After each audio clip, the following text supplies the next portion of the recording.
Alright, Automated Factory 2.0, Red Rocket gas station, just south of Sanctuary.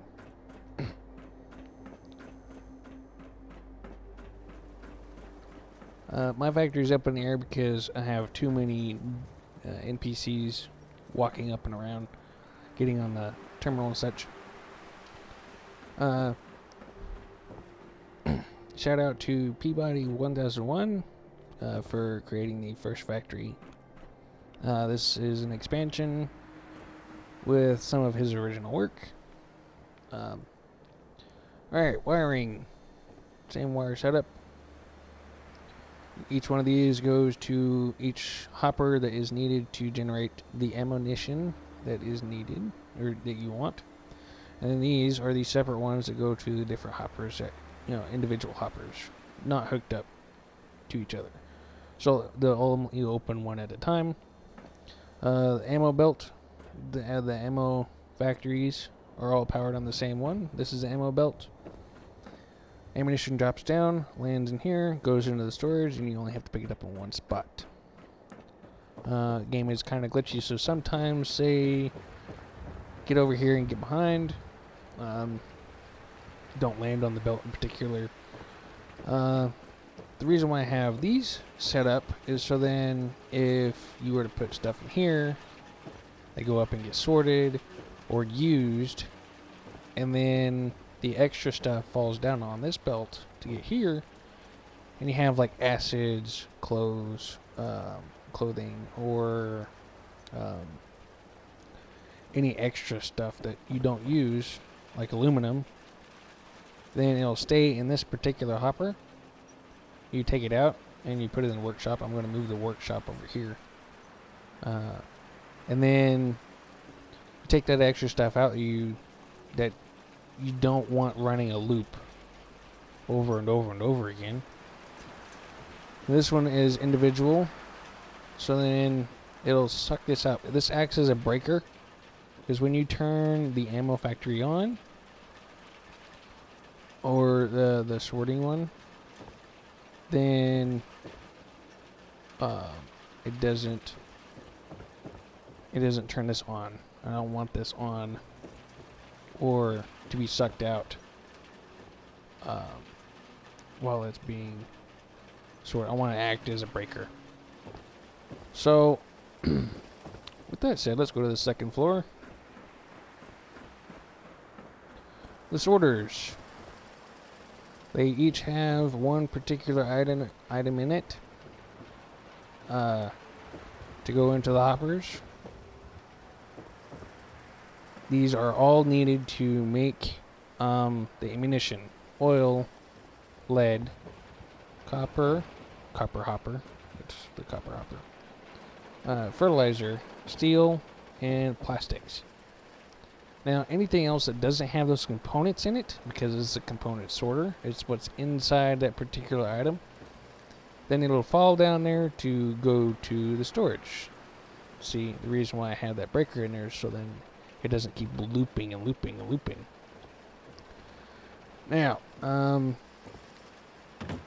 you get to the hoppers, these come across and they get sorted into these three lifts. The reason being is that when you up the speed of the output of the hoppers to 0.5 seconds, because you want to load up these to act as mini storage units as they slowly output their components into the ammunition factories. And there's switches in there. You saw one or two, and they would go to either one of these two. So flip the first switch and it'll turn this on. It'll go over here, go into the first one.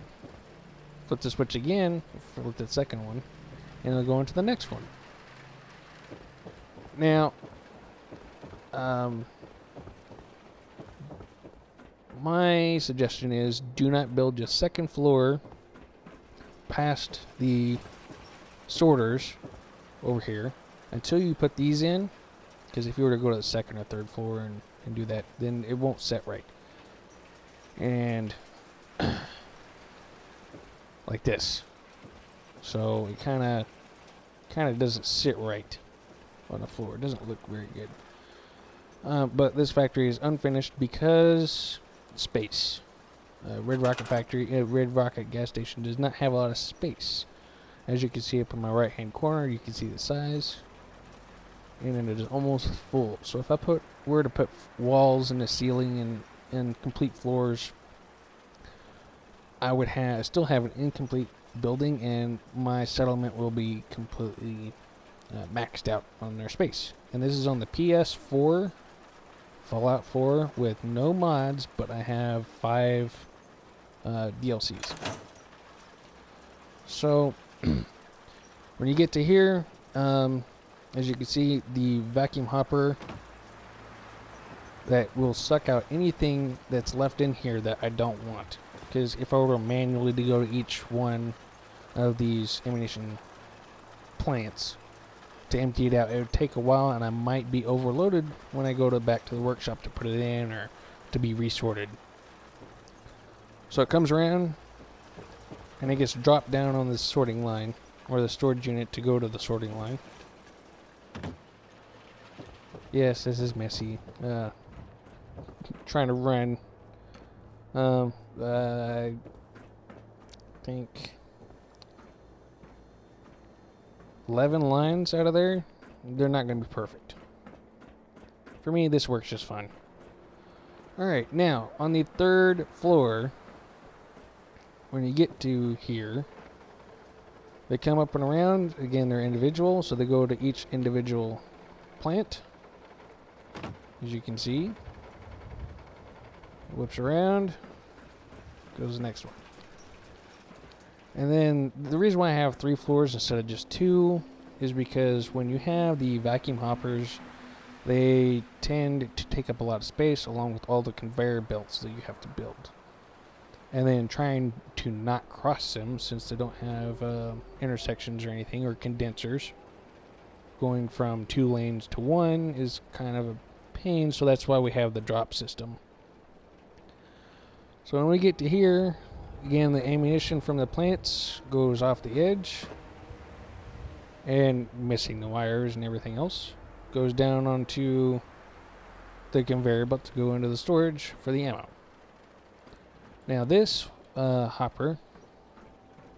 hopper, drops it down onto the 2nd floor vacuum hopper line to be dumped into the first one, the sorting line. This one goes straight onto the sorting line. Kind of a nice placement, and not a lot of really difficult management on the conveyor belts to get this to run back over there. More of a hassle trying to run it all the way back than it is to just drop it off the edge. So the wiring, I have it set up so then you run one line over to the ammunition factory on the 2nd floor, and when you turn this one on, they all turn on, because if you're connected by the same conveyor belt system, which they all are, they're connected all the way down to the 1st floor with the hoppers. And that line has to be on, because if you have a buildup of your components on the belt and the belt isn't moving, it creates a mess. And Peabody warned me, but I forgot about it. Ended up having a whole mess of plastics on my trial run. So when you have the ammunition factory on the 2nd floor running, the conveyor belt system runs, and it powers the other ammunition factories. And then they run the belts to the ammo storage, and the ammo storage is connected to the same line over there. And then with the vacuum hoppers, it's a bit different because you have to sync them up.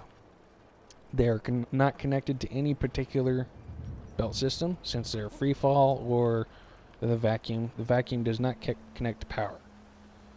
So you have to connect one vacuum hopper and then run another line, or continuous line, to each hopper after that. And one of the problems I had when I was building this factory, expansion factory, is when I upped the speed, these lifts lift one item at a time for each component. So if you put in 50 of each component that you need, it'll lift one fertilizer at a time, and it lifts it at one per second. So if you have the speed on the hoppers, then kind of fills it up, which makes it act as a storage unit for each ammunition factory. Suggestion: invest points in the science department, in the science perks, and you can get the generator, the fusion generator. It generates 100 electricity and can run your whole factory while everything is on. That is just a suggestion, because you don't want to have a whole bunch of generators and taking up a lot of your build space like me. So, the sorter is hooked up. The storage is on its own line. The components, the vacuums, are on its own line, have its own switch. Power in.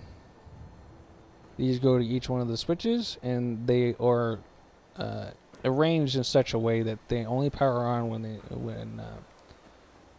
they only power on the other switches when the main window is on. So ammo has to be on for this one to be on. So the ammo factories have to be running before the switches can work. You see that? You flip the first switch, and the second one doesn't move or turn on until you turn on the power out of the first one. That is the same with all the components, because if the hoppers are open and they're dumping your stuff out and the belt isn't moving, you're going to have a mess. Now, you'll want the sorting line moving when you have the vacuum hoppers taking stuff out. Because if you don't have the sorting line moving and they're dumping stuff onto the belt over here, you're going to have the same problem as when you run into the hoppers. So these will fall down and they won't move anywhere. They'll just pile up. And no one wants a mess. Another point is when you go to put lights in, because nobody likes working in a dark area most of the time. You can power multiple floors with these doodads. They're the conduits, power conduits that you put on the side of buildings and such. And now, if you have one of these stuck on your wall, they will, again, just like these, power multiple levels. I have no lights here. There's no connectors. But then when you put them on the ceiling, you have power. I've tested it, and it runs up to 3 floors, I think. 2 or 3 floors at least. So I can make a couple floors down or floors up. I don't have any lights up here because when I'm not up here, then it's just kind of pointless. These lights provide enough light, and so do the lights down below to generate the light that I need on the second floor.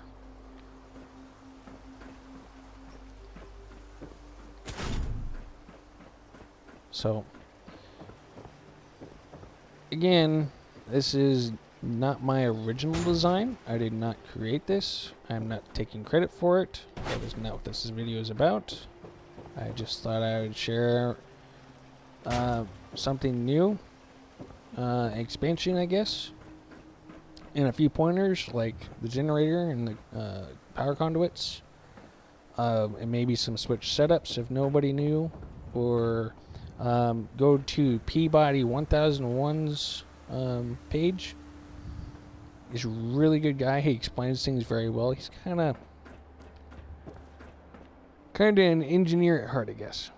I wouldn't have figured this out if he did not explain it in his videos. So, shout out to him, and thank you very much for watching. If you have any comments, comment below.